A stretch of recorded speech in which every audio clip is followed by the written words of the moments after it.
সুধীমণ্ডলী, আমরা জানতে চাই চ্যানেলের পক্ষ থেকে অগণিত দর্শকদের জানাই আন্তরিক শুভেচ্ছা।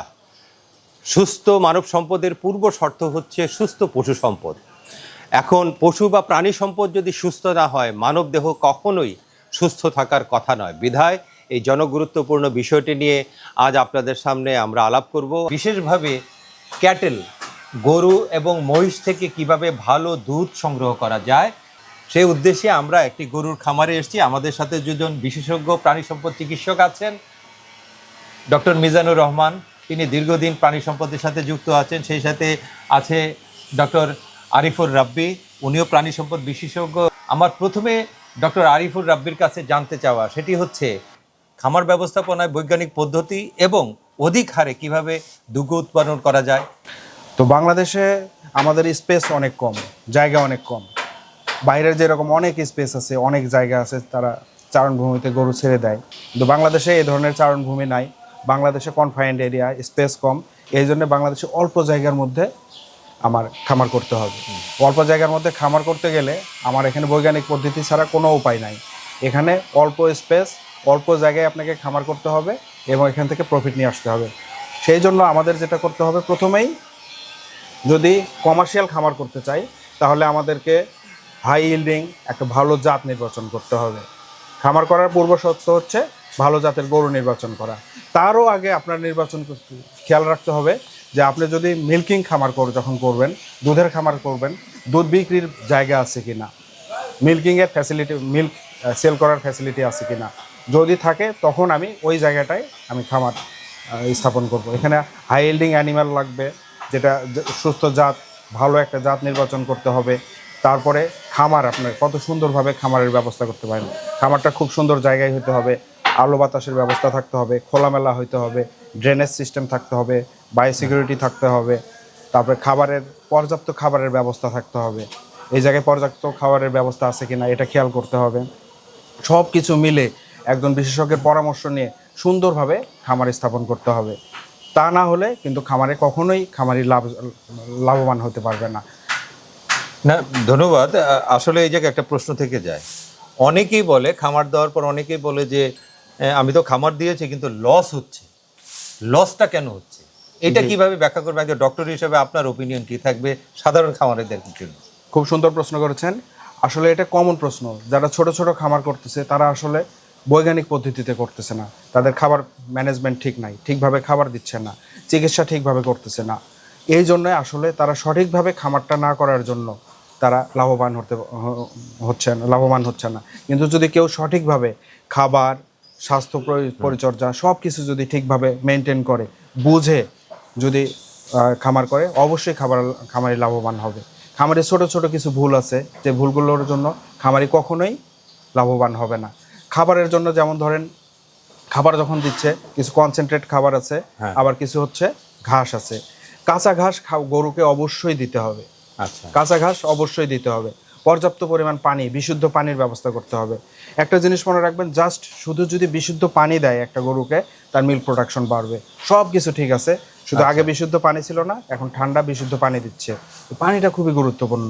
যে আপনি ঘাসের কথা বলছিলেন, দানাদার খাবারের কি ভূমিকা আছে এখানে? জি, ঘাস থেকে সে সব এনার্জি পাবে না, সব ধরনের পুষ্টি পাবে না। গরুর জন্য যে পরিমাণ পুষ্টি, কারণ হচ্ছে আমার হাই ইল্ডিং অ্যানিমাল। নর্মাল অ্যানিমালের আমাদের আগের অবস্থা চিন্তা করেন। আগে আমাদের গ্রামে যে গরু ছিল, 2 লিটার দুধ হইলে আমরা খুব খুশি ছিলাম। 2 কেজি 2.5 কেজি দুধ হইতো, আমরা খুব খুশি। এখন একটা গরুর হচ্ছে 30 লিটার 40 লিটার পর্যন্ত মিল্ক প্রোডাকশন হচ্ছে। তো ওই 2 লিটার প্রোডাকশনের গরুকে যে খাবার দিতাম, আমি 30 লিটার প্রোডাকশনের গরুকে যদি সেই খাবার দেই তাহলে তো হবে না। হাই ইল্ডিং অ্যানিমালের জন্য তার প্রোডাকশন বেশি, তার ফুড অবশ্যই ভালো দিতে হবে। এই জন্য কনসেন্ট্রেট খাবার, এখন বিভিন্ন কোম্পানির কনসেন্ট্রেট খাবারগুলো আছে যেটা রেডি ফিড হিসাবে পাওয়া যায়। এটা না পাওয়া গেলেও আমার হচ্ছে তাকে প্রচুর পরিমাণে কনসেন্ট্রেট খাবার দিতে হবে, কারণ মিল্কের প্রোটিন দরকার। হাই ইল্ডিং অ্যানিমালের জন্য অবশ্যই তার পরিমিত পরিমাণ প্রোটিন দরকার, ফ্যাট দরকার, তারপরে কার্বোহাইড্রেট দরকার। সব ধরনের একটা ব্যালেন্সড খাবার তাকে দিতে হবে।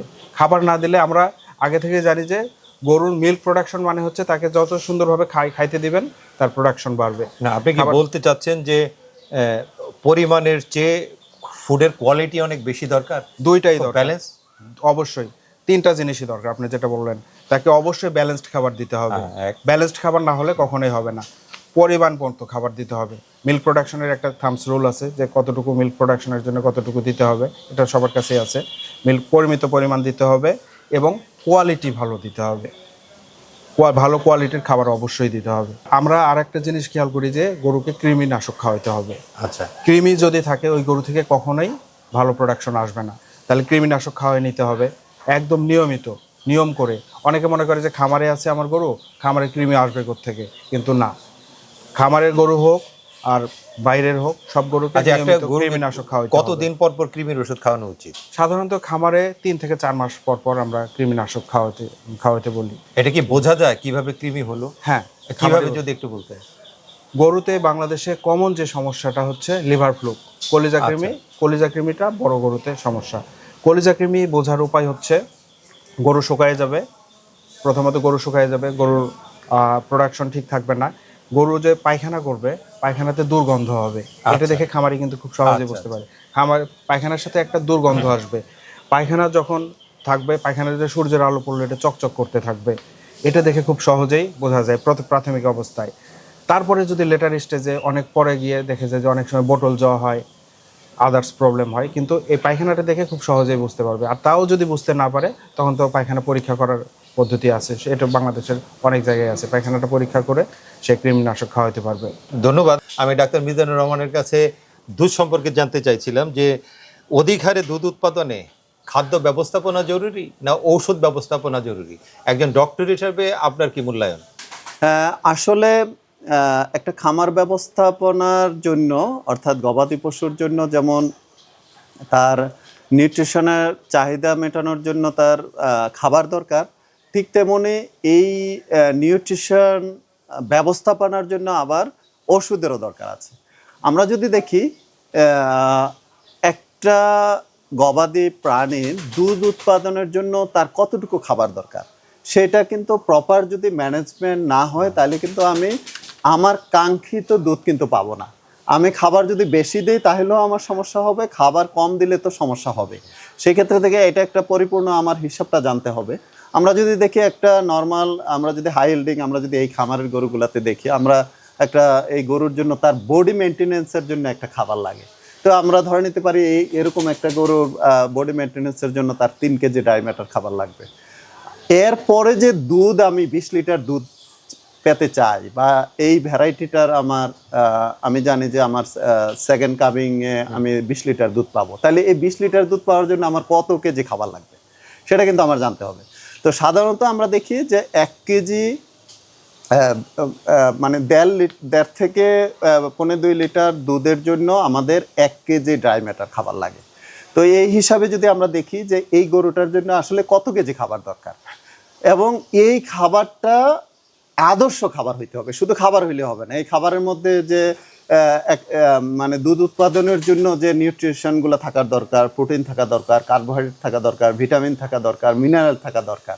তো এই ভিটামিন মিনারেলগুলাই কিন্তু আবার ওষুধ আকারে বাজারে আছে। তাইলে আমি খাবারের সাথে আমার ওষুধ প্রয়োগ করতে হবে। যেমন আমি যদি বলি যে ডিভি ভিটামিন, যেমন আমরা এখানে যদি কোটায় দেখি যে অ্যাসকাভির ডিভি, এটা সাধারণত মানে গাভীর খাবারে ব্যবহৃত হয়।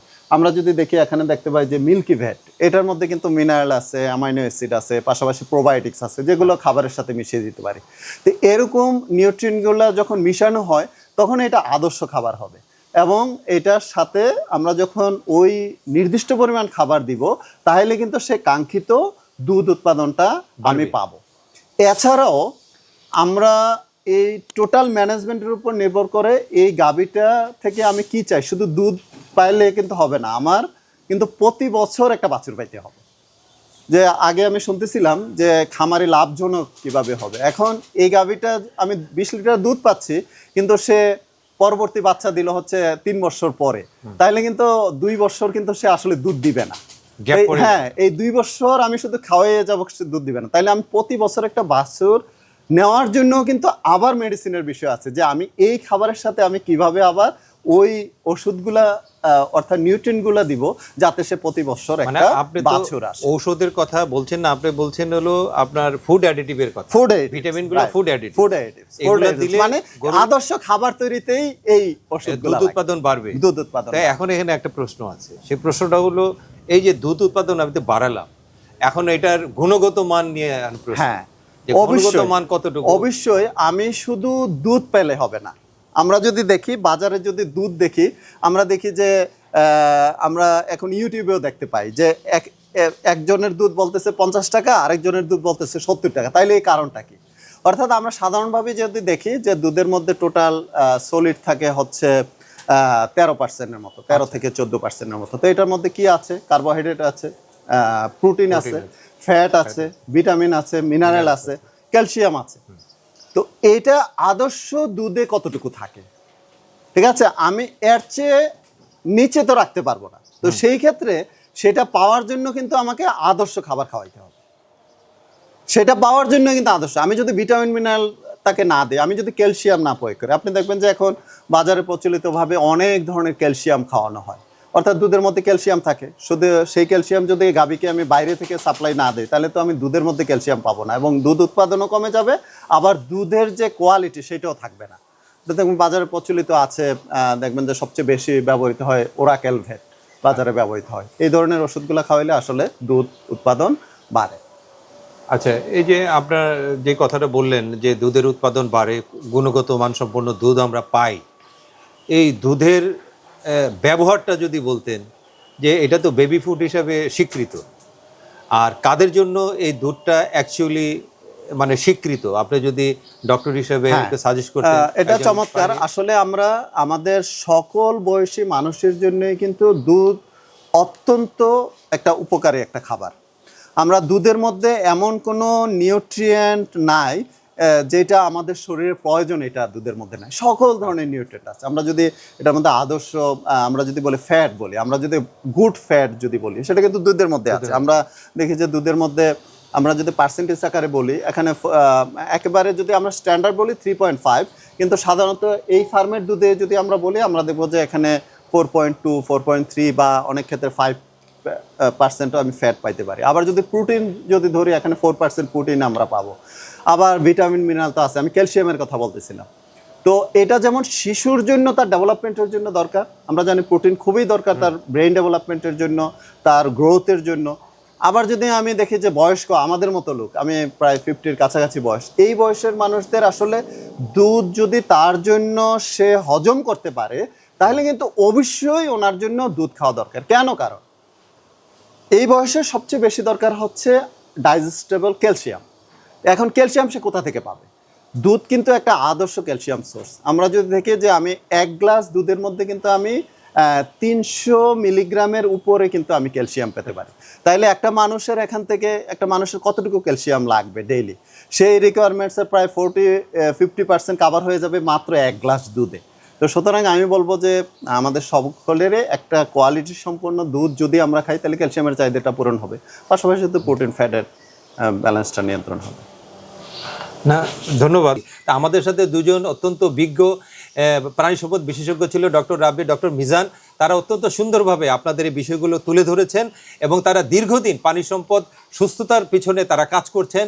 আমরা আমাদের চ্যানেলের পক্ষ থেকে আপনাদের দুজনকেই অসংখ্য অসংখ্য ধন্যবাদ, এবং দর্শকদের জন্য আপনাদের যদি কোনো বাণী থাকে, দুজনেই দুটো বাণী দিয়ে যদি আপনি। হ্যাঁ, আমি যদি বলি, আমি খামারিদেরকে বলবো, এখন বর্তমানে আমাদের দেশে যে প্রেক্ষাপট, আমরা নগরায়ন এবং পল্লীতে সব জায়গায় আমরা সবাই আগ্রহ হচ্ছে খামার করার জন্য।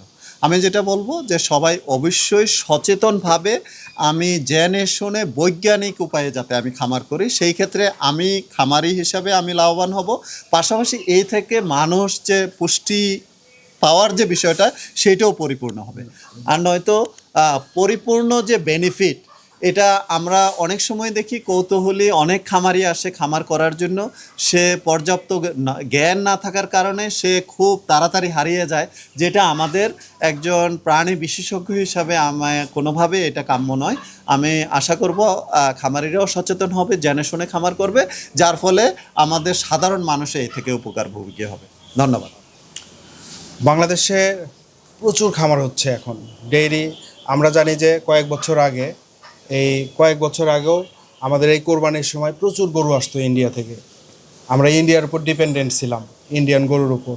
এখন কিন্তু আলহামদুলিল্লাহ আমাদের কোরবানি আমাদের নিজস্ব প্রোডাকশনের গরু দিয়েই হচ্ছে।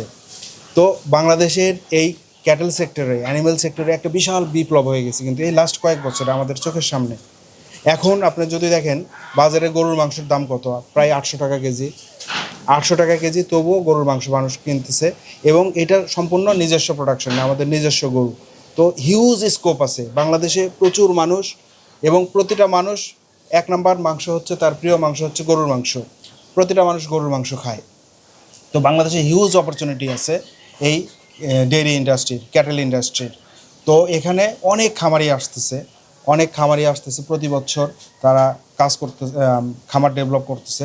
আমার সবার কাছে সকল খামারের কাছে একটাই অনুরোধ থাকবে, আপনারা জেনে বুঝে সুন্দরভাবে সায়েন্টিফিকভাবে খামার করেন। এমনি আরেকজনের দেখে আরেকজন ভালো করতেছে এইভাবে না, আমি একদম সম্পূর্ণভাবে খামার বুঝে সুন্দরভাবে খামার করব, তাহলে প্রতিটা খামারের লাভবান হওয়ার সুযোগ আছে। ধন্যবাদ।